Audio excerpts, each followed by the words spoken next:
Let's look at how to set up your out-of-office days in Google Calendar. Adding an out-of-office event in Google Calendar is a useful way to inform your colleagues and contacts about your unavailability during specific periods. Setting up your out-of-office days ensures you can enjoy your time off without worrying about work-related interruptions. Step 1. Open Google Calendar on your computer at calendar.google.com or use the mobile app. Step 2.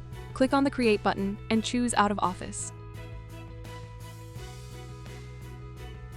Step 3.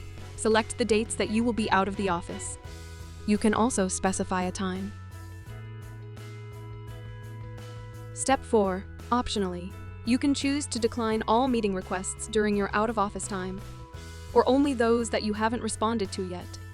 You can also add an automatic reply when you decline meetings.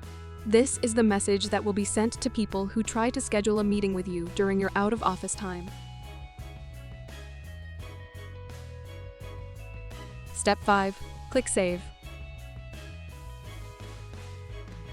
Subscribe for more Google Workspace productivity tips or visit workspacetips.io.